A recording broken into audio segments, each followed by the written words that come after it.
Good morning, YouTube. I am driving my 2003 Acura NSX, and just to get this out of the way, I think this is the greatest supercar ever built. In my opinion, the greatest car, period. And obviously give you guys some thoughts and opinions on why I think that is. So obviously, you know, people think of this car now, they're like, oh, it's not a supercar, you know, it's not very fast, as, you know, less than 300 horsepower, it doesn't have an V8, etc., blah, blah, blah. Well, again, just to remember when this car came out, when it did, when it first came out, I think in 1991, I believe. It was a supercar of its time. And, you know, I'm not going to go to all the specifics that you guys already know, but with the creation of this NSX, it forced Lamborghini, Ferrari to step up their game, specifically their build quality. You know, no longer was it okay just to have a nice, sexy car that broke down every 5 minutes. The Acura NSX proved that you could have a supercar, a sexy, fast driver's car that actually had, you know, wouldn't break down on you in the middle of the road. It was reliable, and again, of course, it looked great. And really, I mean, this car is revolutionary from that standpoint. Gordon Murray, who designed the F1, I believe he was inspired by and took a lot of inspiration from the Acura NSX, specifically like the handling, I believe. So again, anytime a vehicle is the inspiration for, or one of the main inspirations for, arguably perhaps the other greatest car of all time, the F1, then I think that's saying something. But so why do I think this is the greatest supercar of all time? Well, a couple of things. So a lot of people, right off the bat, people may laugh and say, oh, you're insane, you know, the F1, right? The McLaren F1, that's obviously the greatest supercar of all time, hypercar, whatever. And, you know, obviously who am I to argue with that? But I think one of the things that, or I guess one of the factors that should be considered in determining what is the greatest supercar of all time is maybe kind of attainability. You know, can you actually get it? I mean, it's great, don't get me wrong, it's great to talk about all these hypercars and the F1 and these Pagani's and, you know, whatever, all these million dollar blah blah blah fantastic hypercars. But you know, I kind of think that, is the car attainable? Is it something I might own one day? I think that, to me, that kind of factors into how great the car is, in addition to, you know, what it is, the historical significance, how it drives, how it looks, is it reliable, etc., etc. And the fact is, these cars, obviously they're not cheap, but, you know, you can get one, I mean, high mileage, you can get it easily for, you know, under 100K, under 80K. But of course, if you're getting something that's low mileage, very good condition, you're going to pay six figures for it pretty easily.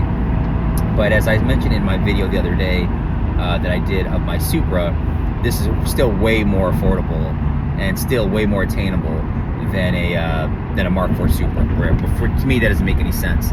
I think this thing looks better, drives better. You know, I think this is just a better car. But from that standpoint, number one, from attainability, cost standpoint, bang for your buck, you're not going to beat this compared to, obviously, an F1, right? You're not going to get an F1. No one's going to get F1 except Jay Leno, right? And 13 other people. So the F1, yeah, it's an awesome car. Leave it on your poster, leave it on the wall of your room or your office, but you're not going to get an F1. You can get an NSX. So I think that's one of the things that makes this, again, one of the greatest cars, the greatest car, supercar of all time. Second, drivability, ease of driving. Never driven an F1. Hopefully I can mark that off my bucket list one day.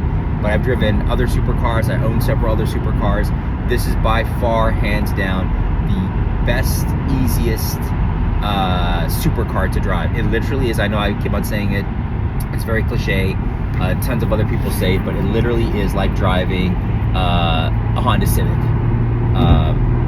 You know, there's nothing complicated about it. You don't have a lot of buttons flashing in your eyes. The clutch is super easy. The shifter is amazing. You know, you're not dealing with any sort of dual clutch things. It's just you get in the car, put your foot into it, and get going. And it's very easy to drive and park and turn.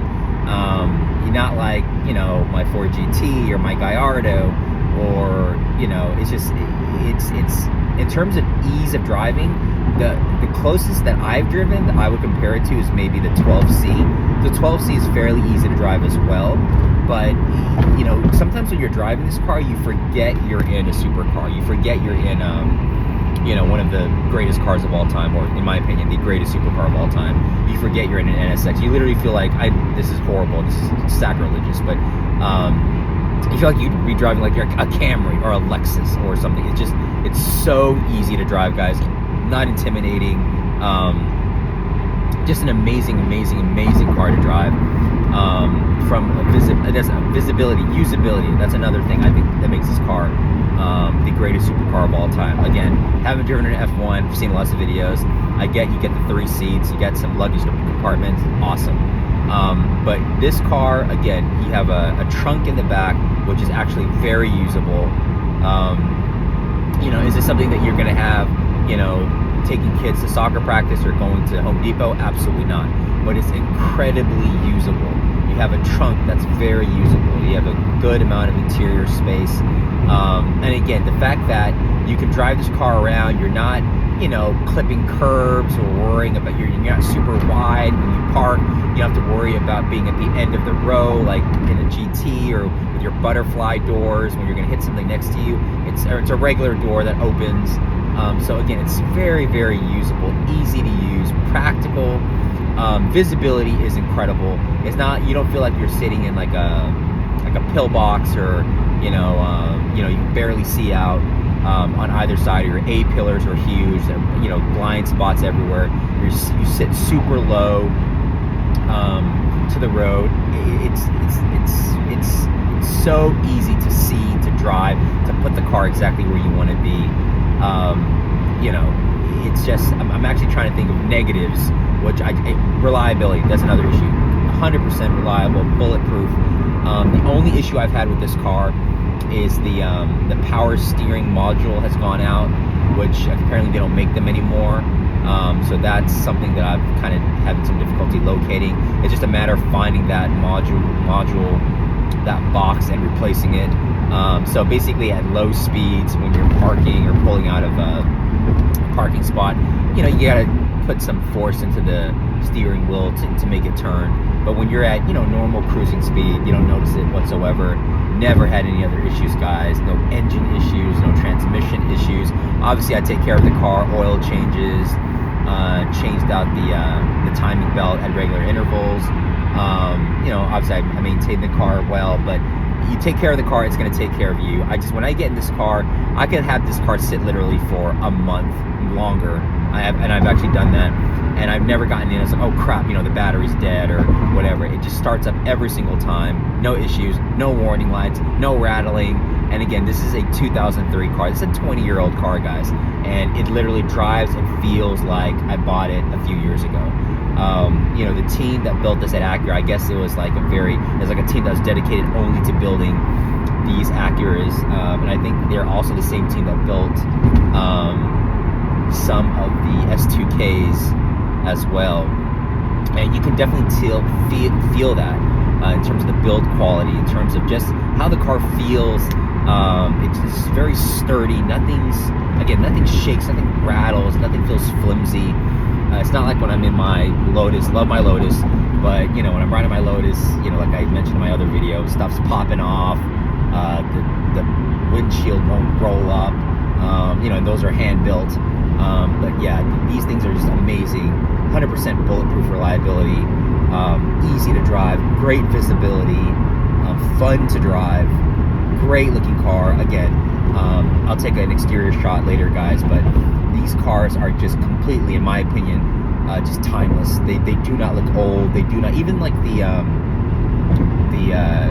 earlier models, right? Not the obviously this is still a first generation, but even the earlier ones, you know, with the pop-up headlights and a few of the other aesthetic changes, they still look very modern. It's just like the F1. That's why I love the look of the F1. Very clean, very simple design. And honestly, guys, to me as a guy who loves cars, I think the second gen NSXs were a huge disappointment, not because of the powertrain or the hybrid engine or, you know, any of that stuff. The thing that really kind of killed it for me is that you didn't see any connection, any flow, transition between the first gen and the second gen. I don't like Mustangs at all, but the thing I really respect about them, or Corvettes for that matter, same thing, is you can look at any generation of a Corvette or a Mustang, and you can tell it's a Mustang, right? The Mustang, the three tail lights in the back, the Corvette, the back is very iconic as well. And again, there are tons of other, and actually most cars for that matter, there's always that transition, that flow between the generations where you can tell, okay, that's still whatever, blank, that's still a Mustang, that's still a Corvette, that's still whatever, Camaro.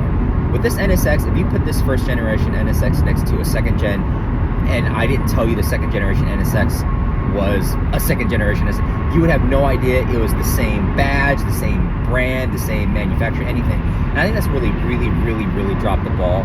I saw a video on Jay Leno where the designer for the second gen came along, and she was like, hey, we wanted to keep many of the styling cues and the essence and the spirit, etc., of the first gen. I mean, if that's what she tried to do, she failed horribly. I mean, it's not that the second gen is not a nice looking car. I think it's a very nice looking car. I think it looks a lot like other supercars out there. But again, don't get me wrong, it's a nice looking car. But it has no essence, spirit, hints even of the first generation. And I think that's really, I mean, that car could have sold like crazy. I mean, the Acura didn't care about selling a lot of cars, and they didn't. And I think it just got killed off last year. But I think one of the things is the first generation NSX is such a nice looking car, so iconic. It's like the Mark IV Supra in that regard, the RX-4, for the RX-7, and they just completely dropped the ball on that, in my opinion. And just, there's just no transition, no flow, no connection between the two generations of the cars. And to me, that's such a huge disappointment. At least for the Supra, yeah, whatever, it's a BMW, but at least you can see hints of the Mark IV Supra in the new generation of the Supras. For the NSX, absolutely not. But again, guys, just to kind of I'll do another video as well, more in-depth video of the NSX. But again, I think the first generation, to be clear, Acura NSX is the greatest supercar of all time in terms of attainability, drivability, looks, practicality, usability, all the ability words. It's the complete total package, because again, like I said, you can find a lot of other cars that in one, maybe two, maybe three categories beats out the NSX, but as a total package, like take for example the F1, right? F1 power obviously blows this out of the water, but this wasn't about racing. This wasn't about being the fastest, most powerful car. I think it's like 280, 290 horsepower, something like that. I mean, it's a V6 for God's sakes. But it wasn't about that. It was about, a car that's nimble, that's agile, that's light. That's just a driver's car that is just a pure joy to drive. And I think they definitely accomplished that. And in terms of putting this car up against any other car, any other supercar, I think of its era or any other era, yes, again, it'll get blown out of the water in terms of speed, power, torque, horsepower, whatever the case is. But if you combine visibility, practicality, usability, attainability, all the abilities with another supercar of its age or of another age or era, I think this car wins out every single time, and I will be buried in this car. It is my favorite car of any of my cars in my stable. Love it absolutely to death. Yeah, I will never ever get rid of this car, ever in life. Just a quick perspective of driving the car, guys. Again, you can tell you're super low to the ground. I wouldn't say it feels like a go-kart, but the visibility is just absolutely amazing. You don't have giant A-pillars blocking your visibility. Everything is just out in front of you, easy to see. You can put the car exactly where you want it to go. Just an amazing driving experience.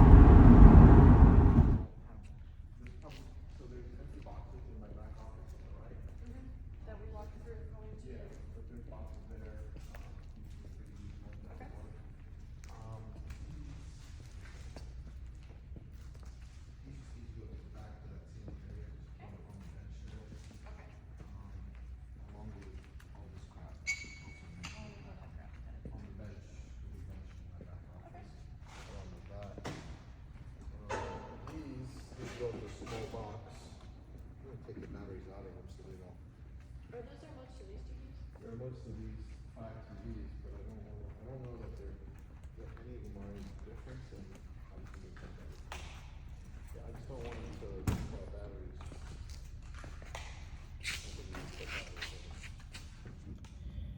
Inside the 2003 Acura NSX, I honestly think, in my humble opinion, one of the best interiors of all time. Of course, I'm a little bit biased, but just very simple, clean, you know, absolutely timeless design. I mean, you get in this car, obviously it's aged basically by the cassette player, obviously, but everything else, you look at it, just the layout, the materials, everything, it's just, it doesn't look like it's really aged at all. These vents things are always obviously very kind of quirky and cool. But everything's very you know, this waterfall kind of effect, dashboard console thing. How you sit to the road is just amazing. You literally feel like you're like barely on top of the road. You're very low to the ground. Visibility is just absolutely tremendous. It's, I would say, the best visibility of any supercar, any whatever, actually any car specifically, but any supercar I've ever driven. It's so easy to drive. It literally is, like people say, it's like driving you know, a Honda Civic around, with of course the advantages of being in a first gen Acura NSX. But again, the interior of this car, the famous 6-speed, just like a, you know, bolt action rifle, very precise, just really, really awesome, fun to drive. I have 57,000 miles on it. 57,000 miles. So I got this car with, I think, around 30,000 miles. So I drive it. But yeah, this is the interior of the 2003 NSX. So yeah, guys, just wanted to shoot a quick little video of my Acura NSX, my favorite car of all time, what I think is the greatest supercar of all time. Let me know what you guys think. Do you guys have one? Have you driven one? Do you like, you know, the first gen? Do you like this, prefer the second gen? Do you think it's completely overrated? Let me know. Leave a comment, like the video, support the channel. Hope you guys like this one, and I'll see you guys in the next video. Take care. Bye-bye.